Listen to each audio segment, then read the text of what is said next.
135 পৃষ্ঠার 4 দাগের প্রশ্নগুলোর সমাধান নিয়ে আলোচনা করছি। 1 নম্বর প্রশ্নটিতে বলেছে কোনো মূলধন 1 বছরে সরল সুদ ও 2 বছরের চক্রবৃদ্ধি সুদের পার্থক্য 990 টাকা, বার্ষিক সুদের হার 10% হলে মূলধন কত। আমরা এখানে মূলধনটাকে ধরে নিচ্ছি পি। তাহলে আমরা লিখতে পারি সমূল চক্রবৃদ্ধি বিয়োগ আসল মাইনাস এখানে সরল সুদটা ইকুয়াস টু 990। সেক্ষেত্রে P into 1+10/100 minus P into 1 × 10/100। এখানে হচ্ছে সমূল চক্রবৃদ্ধি থেকে আসলটাকে বাদ দিয়ে দিচ্ছি, তাহলে আমরা পেয়ে গেলাম চক্রবৃদ্ধি সুদটা। আর এখানে সরল সুদটা বের করলাম, যেটা মাইনাস করলাম সেটা হবে কত, 990 এর সঙ্গে সমান। তাহলে এখানে দেখো ক্যালকুলেশন করলে ভিতরে কী হবে, 1+1/10, 10 দিয়ে কাটতে 1/10 হয়ে যাবে।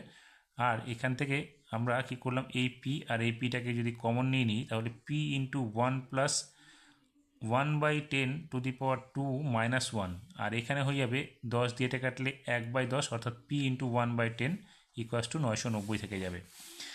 আমরা পিটাকে বাইরে রেখে দিয়ে এই অংশটুকু ব্র্যাকেটের ভিতরের অংশটুকু যদি আমরা ক্যালকুলেশন করি তাহলে 11/10 স্কোয়ার মাইনাস 1 হয়ে যাবে।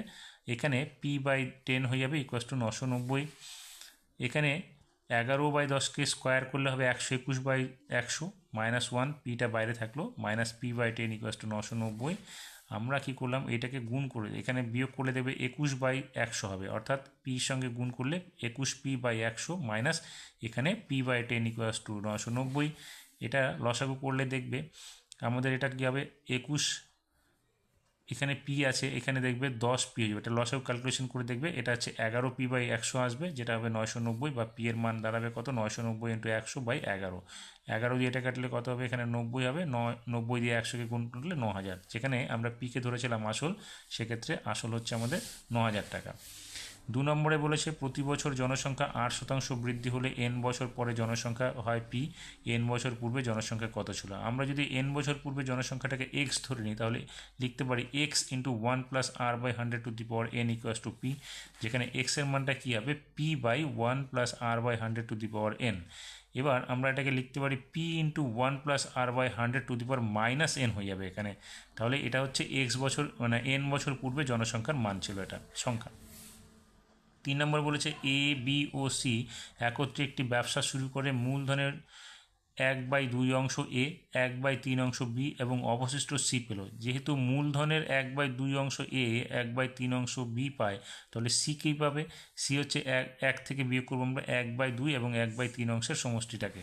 তাহলে সি কত পাবে, আমরা এখানে ক্যালকুলেশন করে দেখব, 1 থেকে বিয়োগ করব এ এবং বি এর যে প্রাপ্ত অংশটা বিয়োগ করে দেবো, তাহলে পাবো কত, সি এর মান হচ্ছে 1/6 হবে। অর্থাৎ a/b/c কী হবে, এ এর মান হচ্ছে 1/2, বি এর মান 1/3 আর সি এর মান আমরা বের করলাম 1/6। এবার প্রত্যেককে যদি আমরা 6 দিয়ে গুণ করি তাহলে এখানে 2 দিয়ে 6কে কাটলে 3 হবে, অর্থাৎ 3 একে 3, এখানে 3 দিয়ে ভাগ করলে 2 হবে, অর্থাৎ 2 একে 2 হবে, এখানে 6 দিয়ে ভাগ করলে 1 হবে, অর্থাৎ 1 একে 1।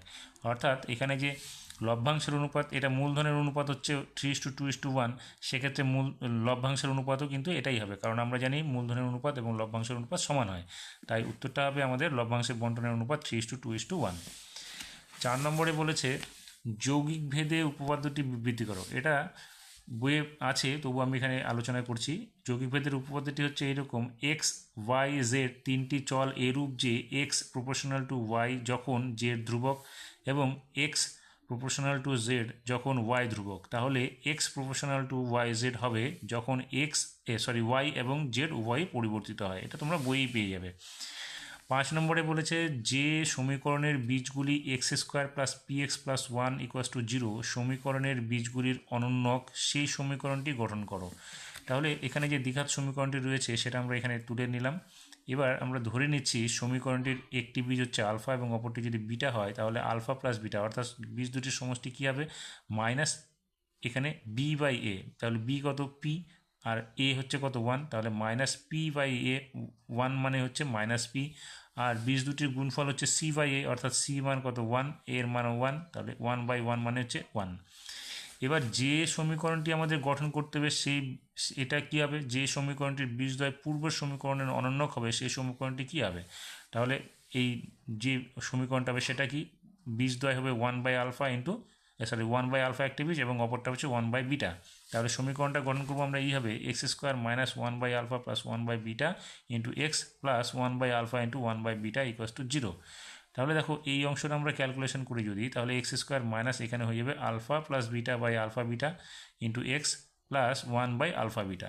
তাহলে আলফা প্লাস বিটার মান আমরা আগে বের করেছি কত, -p, এবং আলফা বিটার মান বের করেছি 1, সেক্ষেত্রে আমরা এখানে -p/1 ইন্টু এক্স আর এখানে 1/1 লিখে দেবো, যেহেতু আলফা বিটার মান হচ্ছে 1। তাহলে দেখো x² এখানে মাইনাসে মাইনাসে plus px plus 1 equals to 0। তাহলে আমাদের সমীকরণটা হয়ে গেল। 6 নম্বরে বলেছে ABCD একটি বৃত্তস্থ চতুর্ভুজ। এখন ABকে জ্যা করে একটি বৃত্ত অঙ্কন করা হলো যা ADকে E এবং BCকে F বিন্দুতে ছেদ করে। দেখাও যে EF সমান্তরাল DC বা CD। তাহলে ABকে জ্যা করে আমাদের এখানে কি করতে বলেছে, যে একটি বৃত্ত অঙ্কন করা হলো। তাহলে এই যে বৃত্তটা আমরা অঙ্কন করলাম, এবার আমাদের কি করতে হবে, এইটা হচ্ছে AB একটা এই বৃত্তটা হচ্ছে ABCD বৃত্তস্থ চতুর্ভুজ যার হচ্ছে AB জ্যা।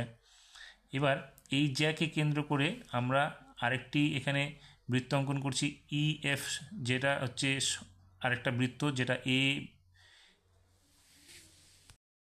এখানে ABCD বৃত্তস্থ চতুর্ভুজ। এবার AB বৃত্তস্থ চতুর্ভুজের AB জ্যা ধরে আরেকটা বৃত্ত যে অঙ্কন করা হয়েছে তার AD এবং BCকে EF বিন্দুতে ছেদ করে, যা EF যুক্ত করলে সেটা হচ্ছে একটা ABEF হবে সেই নতুন বৃত্তের বৃত্তস্থ চতুর্ভুজ।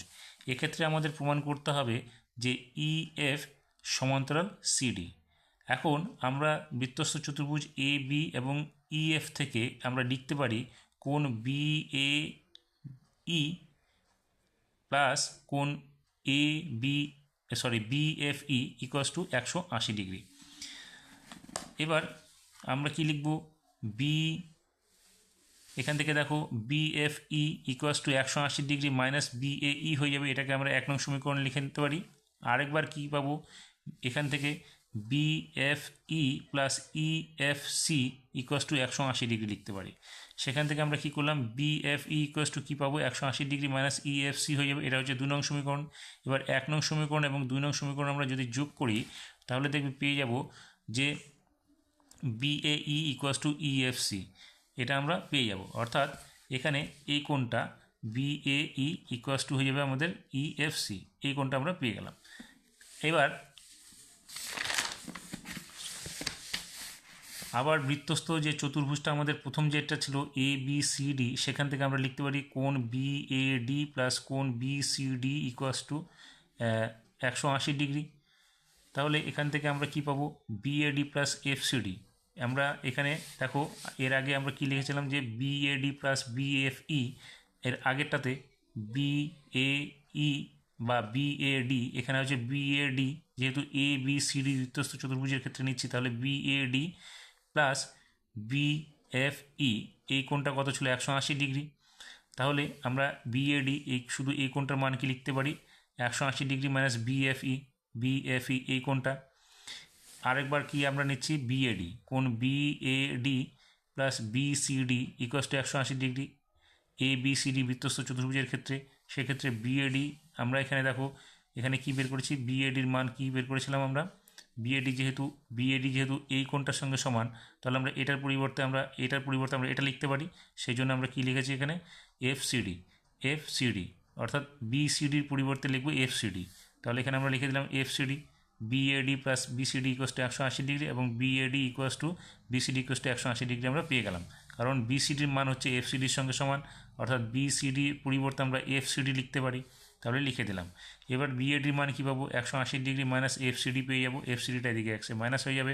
সেক্ষেত্রে 1 নং আর 2 নং সমীকরণ যোগ করলে আমরা কী পাবো, দেখো BADর মান এটা, এখানেও BADর মান এটা, অর্থাৎ আমরা পাবো BFE ইকুয়ালস টু FCD।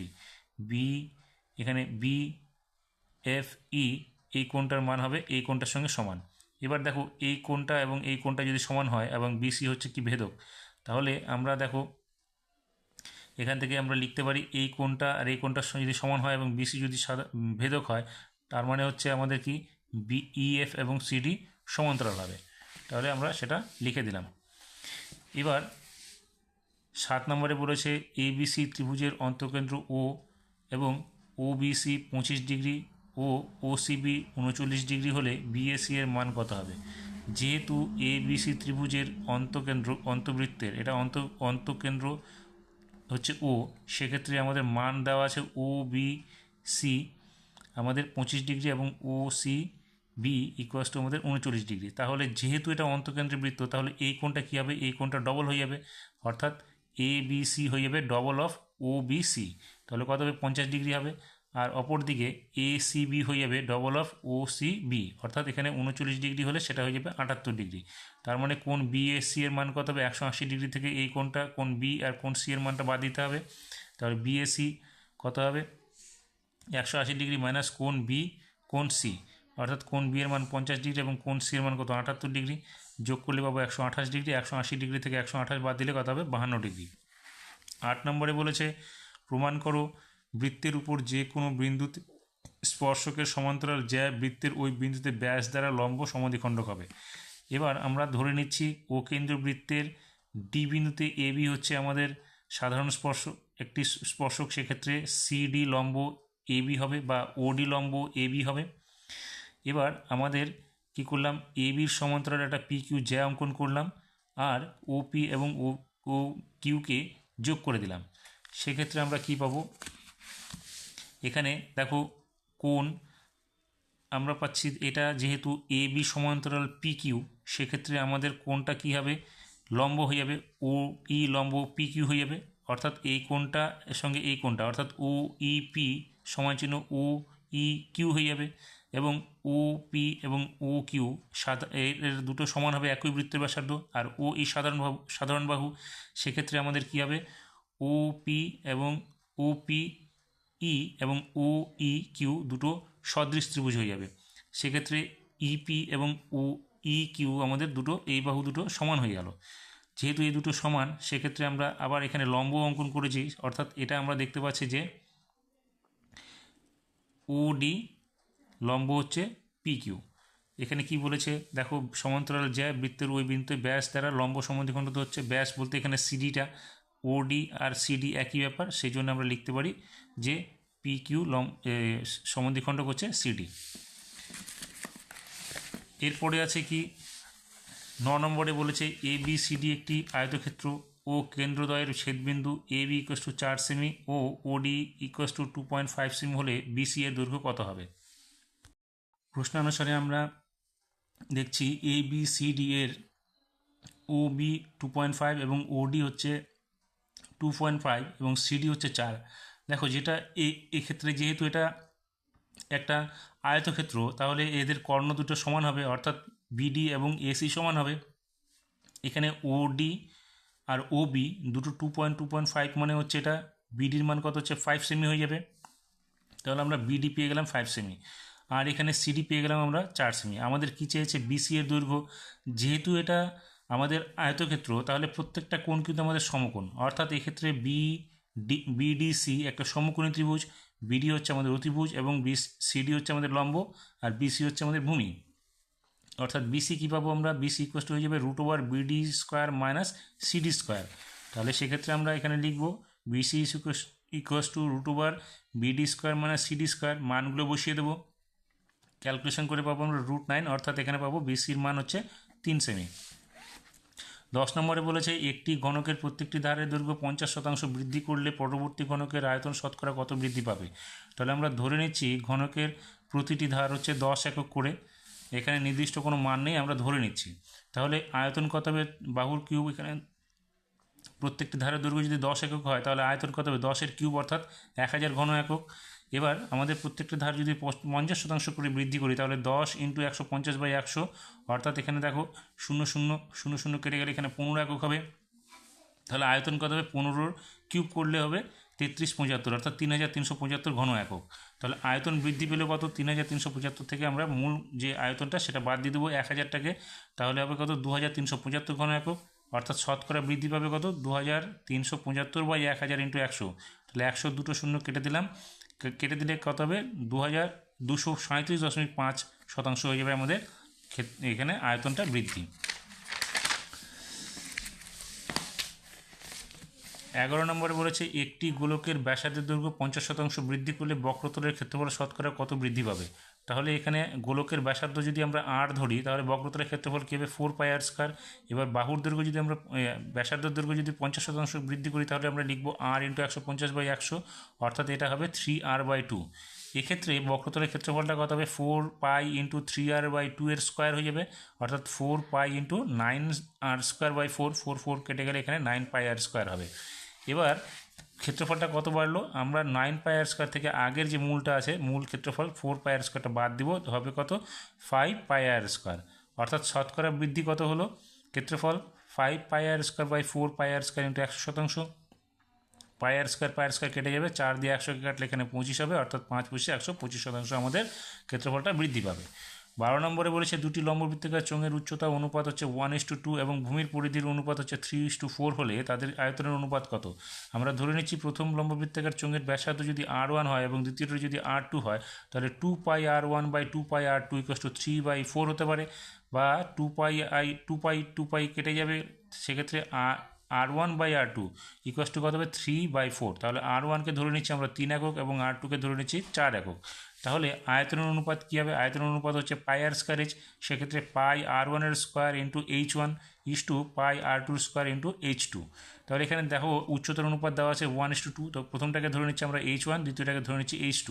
তাহলে পাই বোথ সাইড থেকে সরে গেলে r1-এর মান আমরা ধরে নিচ্ছি 3, তাহলে 3² × 1 h1, আর এখানে r2-র মান ধরে নিচ্ছি 4, তাহলে 4² × h2 হচ্ছে আমাদের এখান থেকে অনুপাত থেকে পাচ্ছি কত 2। তাহলে 3² করলে 9 হবে, 9 × 9 = 4 × 4 = 16, 16 × 2 = 32 হবে, অর্থাৎ এখানে আয়তনের অনুপাত কত হবে 9:32।